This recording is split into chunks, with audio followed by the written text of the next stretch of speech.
बहुत मेहनत का काम है। और जो उस्तादों की साधना, जो जिस तन्मयता से आपने उसको साधा है, वो बहुत ही सराहनीय है। तालियां जोरदार होनी चाहिए।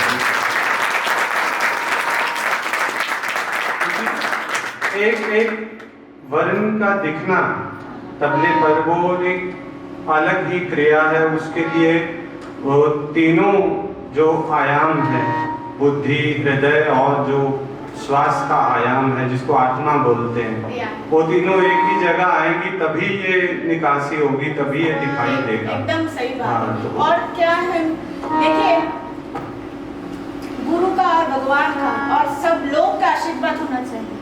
इसको बाद में ये होता है सब कुछ। ऐसे संगीत कुछ ये चीज नहीं है जो, ये तो भगवान का सब कुछ देन है ना। तो बस हर टाइम को मेरे को डर लगता है आज जो बजाया काल उससे ज्यादा अच्छा होना चाहिए, उससे कम नहीं हो। ये तो हर टाइम भगवान का ऊपर मैं छोड़ देता जो और भी थोड़ा अच्छा कर दे। कुछ बच्चों के लिए मैं एक दो बातें अगर करना चाहूँ तो जिक्र चल रहा था फर्रुखाबाद घराने का, तो गुरुजी से बात हुई तो उन्होंने कहा कि उस्ताद मुनीर खान साहब का बहुत बड़ा योगदान था। हाँ। वो पहले व्यक्ति थे जिन्होंने घराने से ऊपर उठ के तबले को देखा। हाँ। उन्होंने लगभग 20 से ज़्यादा गुरुओं से विद्या ली और मूल घराना फर्रुखाबाद से उन्होंने शुरू किया और अजराड़ा, लखनऊ, और क्योंकि दो तरह के बाज थे पहले, खुला और बंद। तो जैसे खुला बाज लखनऊ फर्रुखाबाद आया तो उसमें फिर उन्होंने बंद बाज की बंदिशें भी ऐड की मुनीर खान साहब ने।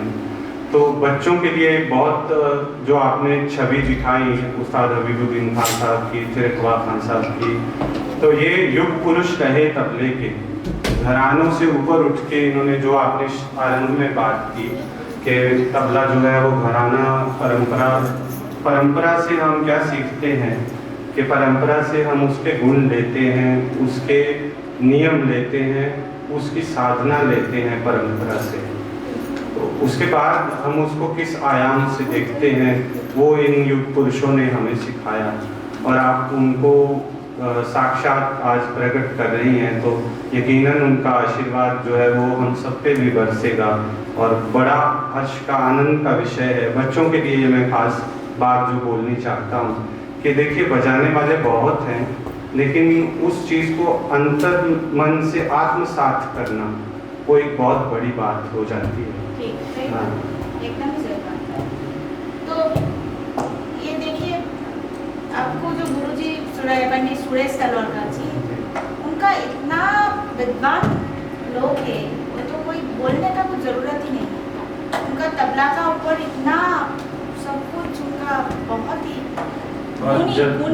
जब बात हो रही थी मैंने उनको बताया कि गुरुजी ऐसे हम वर्कशॉप ऑर्गेनाइज कर रहे हैं, तो बोले मुझे इतनी दूर से आना संभव नहीं है, अगर मैं आ पाता तो मैं ज़रूर पहुंचता, कोशिश करता। तो अभी भी उनसे सुबह भी बात हुई, तो वो भरपूर आशीर्वाद उनकी ओर से सबके लिए। मेरा तरफ से उनको प्रणाम। जी जी जी, जरूर जरूर। जी जी, बाद में एक बार बात करेंगे तो और भी अच्छा। हाँ, नहीं, मैं ज़रूर कहूँगा। और आप जो टुकड़ा के बारे में अभी कुछ के बारे में एक और भी एक बात है, जो रेला जो होता है, एक सरमुतुल्ला खाशब का एक कंपोजिशन है रेला, जो जिसके ऊपर में धीरे धीरे तेरे के गदी देने के ऊपर एक रेला बनाया था, तो थोड़ा एक बार दिखा।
सुनाओगे?